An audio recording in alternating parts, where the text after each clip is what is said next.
Xanım əvvəl gəlmişdi və belə başa düşdüm ki, boşanmaların səbəbi xəyanətdir. Və xanımın xəyanətidir. Xanımın xəyanətidir. Amma proses konfidensialdır deyə sonradan ər gəldi. Mən heç nə xəbərim yoxmuş kimi davranıram. Yəni söhbət məsələ nədir? Və bunlar razılaşmalı boşanmaya gedirlər. Oğlan da çox pis idi. Yəni gördünüz ki, belə Depressiya. Çox pis depressiyadaydı. Normalda bu hallarda bir insanın razılaşma imza atması doğru deyil. Mən dedim, anlaqlı olmalıdır. Bəli. Yəni şuurlu şəkildə ona biz deyirik məlumatlı seçim, məlumatlı razılıq olmalıdır mediasiyada. Yəni mən nə imza atdığımı bilməliyəm mediasiyada tərəf olaraq. Oğlana dedim ki, çağırdım onu kənara. Dedim ki, bəlkə bugün heç nə imza atmayasınız dedim.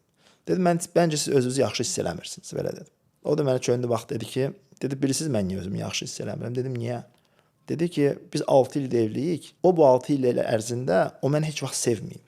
Amma məndir indiyə kimi onu sevirəm, belə dedi. Onu deyəndə təbii ki, mən bunu xəyanət məsələsi ilə bir yerdə təhlil edirsiniz ki, o bilmir ki, mən bunu bilirəm, başa düşürsünüz. Və başa düşürəm ki, o adam çox orada ağrı çəkirdi. Yəni həmin hadisədə çox ağrı çəkirdi. Heç nə, qayıtdıq otağa, danışıq otağına, elə sazişlərini imzaladım, getdilər. Hər halda ən çox yadıma qalanlardan birisi budur.